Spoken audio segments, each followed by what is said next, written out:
Protest या आंदोलन के दौरान कानून हाथ में लेंगे या कोई ऐसा कृत्य होगा तो मुमकिन है उन पर पुलिस या प्रशासनिक कार्रवाई भी हो, और वो उनके खुद भविष्य में अवरोध उत्पन्न करेगा। आगे वो किसी कोर्स में एडमिशन के लिए जाएंगे, किसी एफआईआर मुकदमे में फंस गए तो वो उन्हीं के लिए नुकसानदेह है। लेकिन कोई रास्ता तो निकालना होगा, चाहे समझाने की कोशिशें हो, बातचीत का कोई मार्ग हो।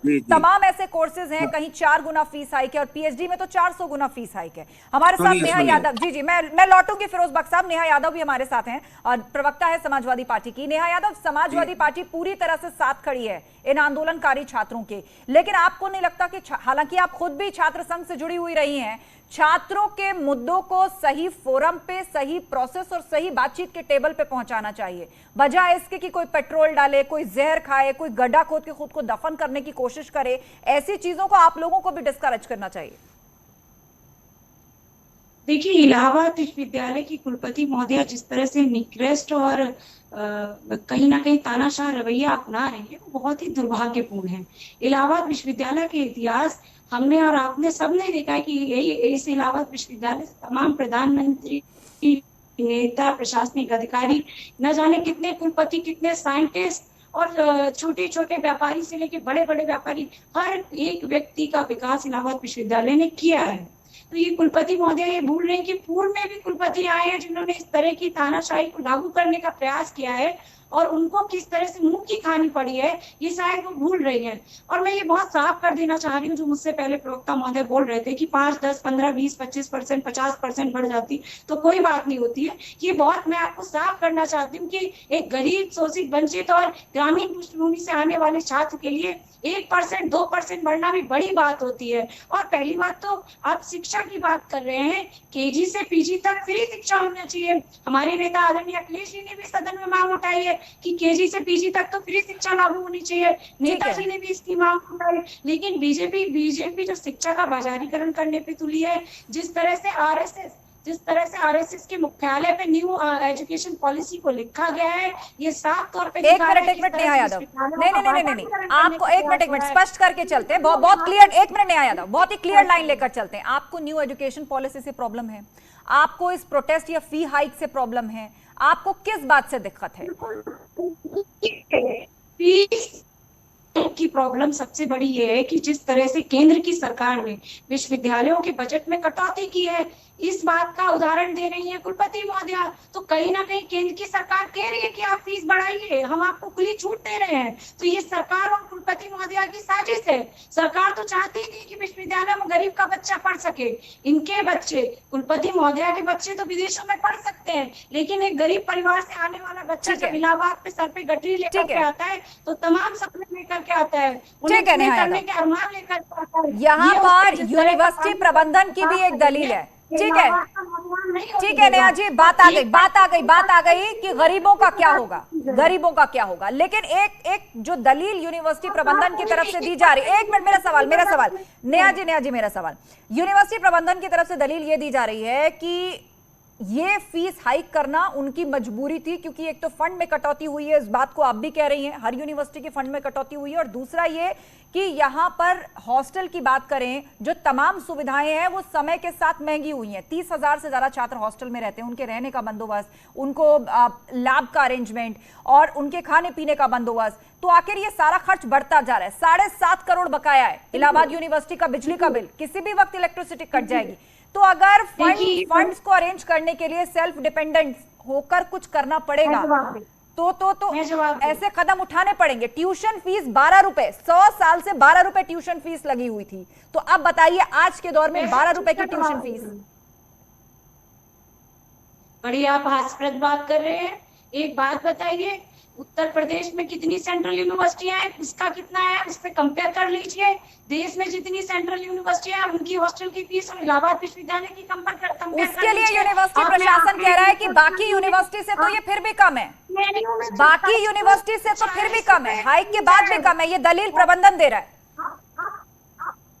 आप मेरी बात तो सुनिए, मैं प्रबंधन को ही आपके एक प्रतिष्ठित चैनल के माध्यम से संबोधित कर रही हूँ। कुलपति महोदया जी से अगर विश्वविद्यालय नहीं चल पा रहा है तो उन्हें इस्तीफा दे देना चाहिए। और मैं साफ कर रही हूँ कि जेएनयू में 2740 रुपए फीस है हॉस्टल की, बीएचयू में 3000 रुपए फीस है, हैदराबाद सेंट्रल यूनिवर्सिटी में 1850 है और इलाहाबाद विश्वविद्यालय में 14,500 फीस है।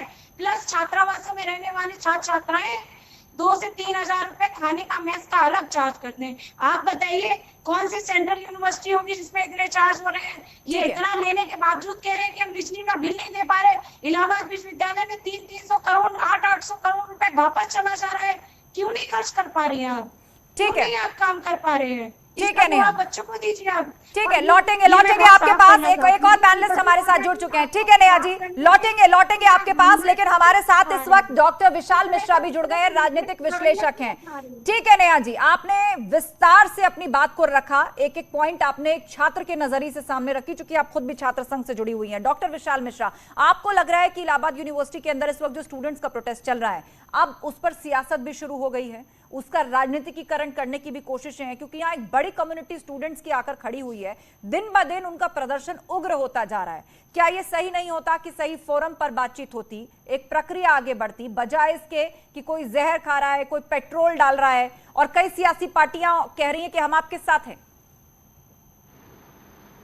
देखिए, बहुत ही संवेदनशील विषय है। मैं इस पर सबसे पहले तो अपने सभी विद्यार्थियों से ये अनुरोध करना चाहूँगा, आप किसी भी प्रकार के असंवैधानिक या गैर कानूनी माध्यम या न चुने, संवाद का रास्ता अपनाएं, है अपनी बात कहने का हक है, आपको भी हक है अपनी बात कहने, और आप इस देश के भविष्य हैं, आपके कंधे पर इस भारत को 21वीं शताब्दी में आगे ले जाने की बहुत महती जिम्मेदारी है। और आप एक समय में मतलब जब ये तीसरा विश्वविद्यालय था जो स्थापित हुआ था, सबसे पुराना टॉप 3, तो इसके आप सम्मान है, गौरव है। तो इस प्रकार के किसी भी मतलब आप करिए प्रोटेस्ट, आप लोकतांत्रिक तरीके से, संवैधानिक तरीके से करिए, संवाद का रास्ता, बेशक संवाद का रास्ता, सही रास्ता, लोकतांत्रिक तरीके से प्रोटेस्ट, बिल्कुल, क्योंकि छात्र जो हैं वो देश का भविष्य है, देश का भविष्य है। और ये कोई नहीं चाहता होगा कि देश के भविष्य पर कोई कानूनी या कोई प्रशासनिक कार्रवाई हो जिसके चलते उन्हीं के भविष्य में कोई अवरोध पैदा हो आगे चल के। तो रास्ता पूरी तरह से लोकतांत्रिक होना चाहिए, सबको अपनी बात रखने का, अपना विरोध दर्ज कराने का पूरा अधिकार है। लौटेंगे विशाल मिश्रा जी, हमारे साथ सर्वेश दुबे जुड़े, हमारे रिपोर्टर, सीधा इस वक्त वो यूनिवर्सिटी से लाइव है, उनके साथ काफी सारे छात्र हैं। सर्वेश दुबे जी, इन छात्रों से पूछिए कि एक तरफ तो आवाज उठा रहे हैं, बेहतर नहीं होता इसको उग्र करने के कोई लोकतांत्रिक तरीका ये अपनाते, और किसी राजनीतिक पार्टी की राजनीति से कैसे खुद को अलग रखेंगे, कैसे बच करके चलेंगे, किसी के राजनीतिक मोहरे ना बन जाएं या इनका ये आंदोलन? जी ठीक है। आप लोग लगातार आंदोलन कर रहे हैं 22 दिन से, और तमाम राजनीतिक दल भी अब आपको समर्थन दे रहे हैं। क्या आपको लगता है कि सही दिशा में आपका आंदोलन है, कहीं किसी राजनीतिक दल के मोहरे तो नहीं बनाए जा रहे हैं? नहीं, हमारा आंदोलन बिल्कुल गांधीवादी तरीके से है। हम लोग अपनी जायज मांगों को लेकर, हम गरीब छात्रों की लड़ाई लड़ रहे हैं, इसलिए हम लोग की मांग जायज है। राजनीतिक पार्टियां आ रही समर्थन दे रही हैं, लेकिन हम लोग अपने तरीके से ही, जो गांधीवादी तरीका है उसी तरीके से काम करें। हम आपको बताना चाह रहे हैं, दरअसल इनकी हठ धर्मिता की हद पार हो जा रही है। लड़के यहाँ पे 20 दिन से आमरण अनशन बैठे हैं और 8 दिन से भूख हड़ताल, मतलब खाना कर रहे हैं। आपको क्या लगता है कि क्या जो है वो सही फोरम पर बात हो रही है, और लोकतांत्रिक ढंग से अगर आंदोलन होता तो बेहतर होता? ये आंदोलन बिल्कुल ही लोकतांत्रिक ढंग से हो रहा है, और ये इलाहाबाद विश्वविद्यालय के गौरवशाली इतिहास रहा है, यहाँ का आंदोलनों का भी ये गौरवशाली इतिहास रहा है। उनको पता होना चाहिए कि यहाँ के आंदोलन कभी भी असफल नहीं हुए हैं। वो जो अपनी गुमान में है, न्यायमूर्ति बनी बैठी हैं, न्यायमूर्ति की पत्नी न्यायमूर्ति बनी बैठी हैं, वो समझ जाए, जल्द ही चेत जाए और ये फैसला वापस लें। ठीक है, आपको क्या लगता है? देखिए, इस समय मैं कुलपति का लापता का बैनर लिया हूँ, सामने पे खड़ा हूँ। हमारी कुलपति 22 दिन से लापता है, हम उन्हें ढूंढने का प्रयास कर रहे हैं। उनके लिए मैं 4 लाइनें भी अभी बनाया हूँ, तो उसको मैं सुनाना चाहूँगा कि आखिर तुम्हें ढूंढना है, जरा देर लगेगी, और तुम होते जो दुश्मन तो कोई और बात थी। तुम तो लुटेरे हो जरा देर लगेगी। आप बताइए, आप काफी क्रांतिकारी हैं, मैं देख रहा हूं लगातार आंदोलन में सक्रिय हैं। आपको क्या लगता है कि आपका आंदोलन सही दिशा में अगर बातचीत होती तो ज्यादा बेहतर नहीं होता? सर हम टेबल टॉक की बात तो हमेशा हम लोग शुरू से पहले आज पिछले 2 महीने से हम लोग टेबल टॉक के लिए प्रपोजल दें, लेकिन ये बात करना नहीं चाहते, संवाद नहीं चाहते हैं। और किसी भी आंदोलन का समस्या का समाधान संवाद से होता है। देखिए हम ये डिग्री का हमारी यूनिवर्सिटी की फीस तो दिखाई जा रही है, लेकिन